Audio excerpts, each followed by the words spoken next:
கடந்த 28ஆம் தேதி தமிழகத்தில் எல்லோருக்கும் அதிர்ச்சியான செய்தியாக இருந்தது நடிகர் விஜயகாந்தின் மரணம்தான். தேமுதிக தொண்டர்களுக்கும் அவரின் ரசிகர்களுக்கும் அது பேரிடியாக இருந்தது. விஜயகாந்த் ஒரு நல்ல மனிதர், இரக்க சுபாவம் உள்ளவர், எல்லோருக்கும் உதவி செய்யும் குணம் கொண்டவர் என்பதால் பலரும் அவரின் இறப்புக்காக வருகை தந்தார்கள். தனி நபராக மட்டும் இல்லாமல் ஒரு நடிகராகவும் நடிகர் சங்க தலைவராகவும் விஜயகாந்த் செய்த விஷயங்கள் ஏராளம். அவர் நடிகர் சங்க தலைவராக பொறுப்பேற்பதற்கு முன்பும் சரி பின்பும் சரி நடிகர் சங்கம் என்ன நிலையில் இருக்கிறது என்பதை திரையுலகில் உள்ள எல்லோருக்கும் தெரிஞ்ச ஒரு விஷயம்.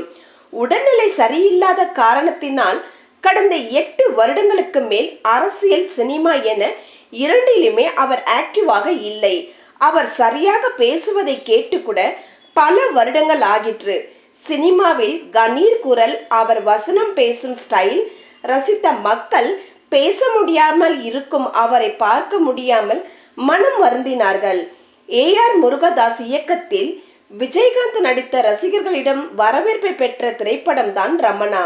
இந்த திரைப்படத்தின் கதை சொல்ல முருகதாஸ் விஜயகாந்தின் வீட்டுக்கு போன போது ஹீரோ குடிப்பது போலவோ புகைப்பிடிப்பது போலவோ காட்சிகள் இருக்கக்கூடாது, பசங்களுக்கு அப்பாவாகவோ நடிக்க மாட்டார், படத்தின் கிளைமேக்ஸில் அவர் இறக்கக்கூடாது என பல கண்டிஷன்களை போட்டார்கள்.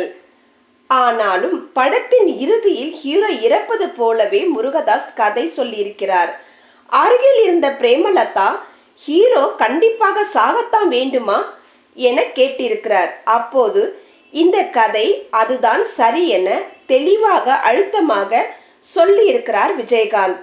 என்னுடைய மரணம் தப்பு செய்பவர்களுக்கு ஒரு பயத்தை உண்டாக்கணும் என ரமணா படத்தின் இறுதியில் வசனம் பேசியிருக்கிறார் விஜயகாந்த். ஆனால் நிஜ வாழ்வில் அவரின் மரணம் எல்லோரையும் சோகத்தில் ஆழ்த்தி விட்டு போயிருக்கிறது என்பதுதான் சொல்ல வேண்டும்.